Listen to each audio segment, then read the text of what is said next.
टेक्नॉलॉजीचा वापर केला, गुड गव्हर्नन्सच्या मेथॉडॉलॉजी वापर केला, अकाउंटेबिलिटी बिल्ट इन आणली, ट्रान्सपरन्सी आणली, संवेदनशीलतेप्रमाणे काम केलं. याचं एक क्लासिकल एक्झाम्पल सांगतो. बिल्डिंग परमिशन आपल्यापैकी काही ह्या क्षेत्रामध्ये असेल, कोणी बिल्डिंग परमिशन घेण्याचा प्रयत्न केला, ती सुद्धा मी ऑनलाईन केली होती. Building permission it's very difficult task, कारण त्याच्यामध्ये अल्गोरिदम थोडं डिफिकल्ट असतं. मी ज्यावेळेस गेलो त्यावेळेस बिल्डिंग परमिशन करण्यासाठी 40 डॉक्युमेंट लागायच्या, 40 documents. First thing what I did after studies, I reduce it to 7, 40 to 7. Everybody was happy, fair enough.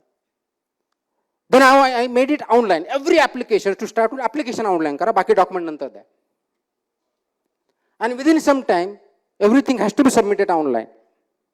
Online जेव्हा सबमिट केलं जाईल तिथं एक पर्टिक्युलर गेटवे असेल, त्या गेटवेला पर्टिक्युलर ऑफिसर असाइन केलेला असेल. ही विल चेक की प्रायमरीली की 7 डॉक्युमेंट व्यवस्थित आहेत का in order. If it is, forward it to the concern authority, competent town planner असेल, कमिशनर जे कोणी असेल त्यांच्याकडे पाठवेल. याच्यावरती येस ऑर नो होईल, with reasons it will be approved or disapproved. Navi Mumbai one of the best cities, govern city, चांगली city आहे, चांगलं गव्हर्नन्स होतं आहे, प्लॅन सिटी आहे. सिडकोचं खूप मोठ्या प्रमाणात कॉन्ट्रीब्युशन आहे. Over a period of time तिथलं गव्हर्नन्स पण चांगलं झालेलं आहे. You will be surprise to note that माझ्या 10 महिन्याच्या काळामध्ये ऑनलाईनमधल्या 99% ॲप्लिकेशन रिजेक्ट झाल्या. 99 बिल्डिंग परमिशनच्या. तुम्ही म्हणा याच्यात चांगलं काय, अत्यंत वाईट आहे.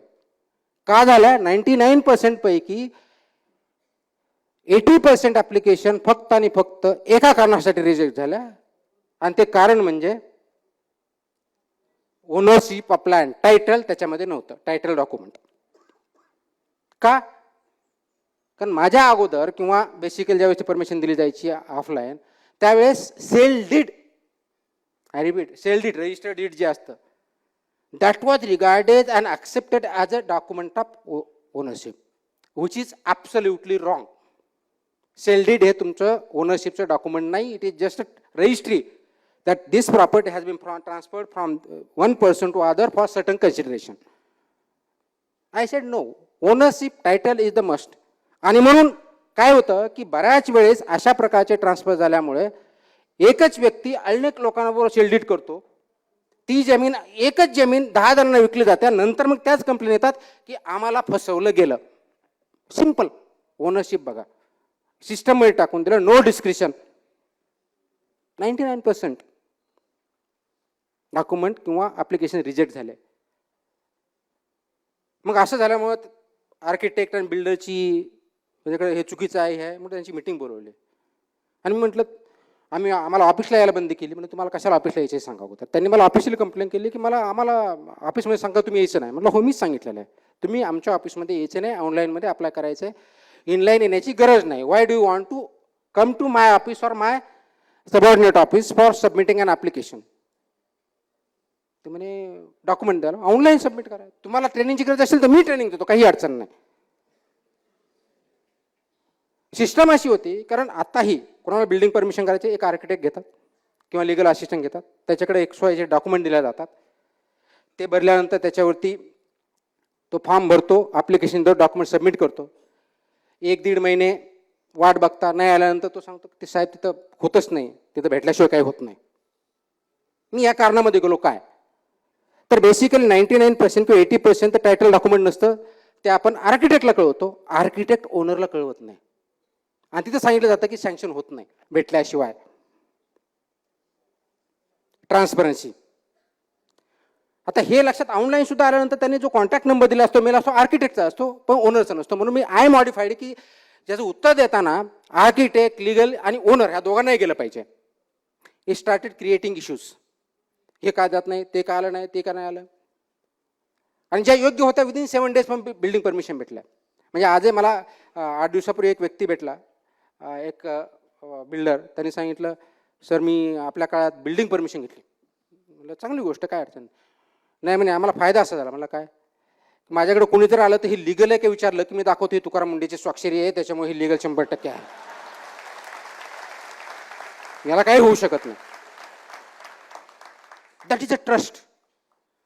पण मग हे करताना आर्किटेक्ट एक गोष्ट इकडे सांगतात, दुसरी तिकडे सांगतात, आणि त्याच्यामुळे पर्यायानं ज्याला ओपेकनेस असतो तर ओपेकनेस लीड्स टू करप्शन.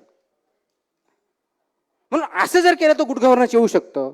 आणि गुड गव्हर्नन्सचं one of the features is corruption less किंवा ट्रान्सपरंट गव्हर्नन्स.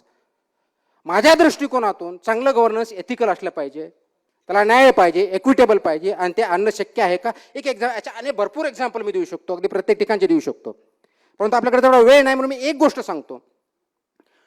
करप्शन म्हणजे काय? तर करप्शनची माझी एक फॉर्म्युला मी तयार केलेला आहे. Corruption is equal to opaqueness किंवा मोनोपॉली, झाला मोनोपॉली एकाकडेच असतं, प्लस डिस्क्रिशन, मला अधिकार आहे, मला द्यायचं नाही द्यायचं, मला कोणतेही मी इकडेही करू शकतो, मायनस ट्रान्सपरन्सी. करप्शन शिवाय जर सोसायटी निर्माण करायची असेल गुड गव्हर्नन्सच्या माध्यमातून, मोनोपॉली कमी करा. म्हणून अधिकाऱ्यांना ज्यावेळेस मी ॲपच्या माध्यमातून नोटीस जात होती तर मी खालच्या अधिकाऱ्याला डिस्क्रिप्शन नाही दिलं की तुम्ही द्यायची का नाही, सिस्टमद्वारे ऑटोमॅटिकली जाईल. ते डिस्क्रिप्शन फक्त जे डिसिजन मेकर असेल, रिस्पॉन्सिबल त्यालाच असेल, तो म्हणजे कमिशनर होता. मोनोपॉली एक जणाकडे द्यायचं, तुम्ही एकच मल्टिपल अथॉरिटी आहेत, फेसलेस आहे, ही दुसरी गोष्ट केली. आणि ट्रान्सपरन्सी आणली ॲपच्या माध्यमातून, भेटण्याच्या माध्यमातून, ॲक्सेस ठेवला, ह्या 3 गोष्टी आपण करू शकलो तर आपल्याला करप्शनवरती कंट्रोल आणता येईल. पर्यायानं गव्हर्नन्स इम्प्रूव्ह होईल. आणि गव्हर्नन्स इम्प्रूव्ह करण्यासाठी आपल्या सर्व नागरिकांनी त्याच्यामध्ये सहभागी होणं गरजेचं आहे, कन्सल्टेशन नव्हे. आज आपण 5 वर्षातून एक वेळेस मतदान करतो आणि संपला असं म्हणतो, तसं चालणार नाही. आपल्याला व्हिजिलंट राहावं लागेल.